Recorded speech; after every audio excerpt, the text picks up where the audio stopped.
No compromise. No compromise. You know, I'm remembering a person who did not compromise.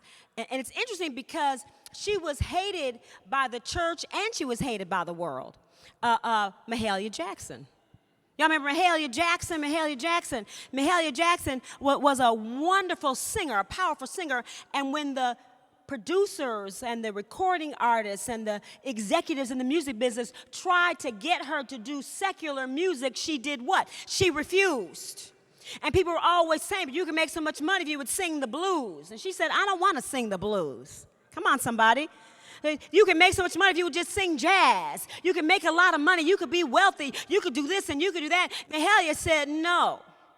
But then when she came up into the church, because she was singing the gospel words to music that came out of the Saturday night club, the church talked about her too, and the church kicked her out. She was kicked out of churches because she was singing that Thomas Dorsey music. Come on, somebody. He took the rhythms of the street. He took the beat of the club, and then he would put a little Jesus in there and put a little thank you, Lord, and put a little precious, Lord, and he would work up the song, and Mahalia would stand up in the churches and sing, and they would kick her out of the church because her Christian music was too secular, but she was too Christian for the secular world. But she refused to compromise. And so because she refused to compromise, I believe that's why she was where she was when she needed to be. And that was somebody who raised money for the civil rights effort.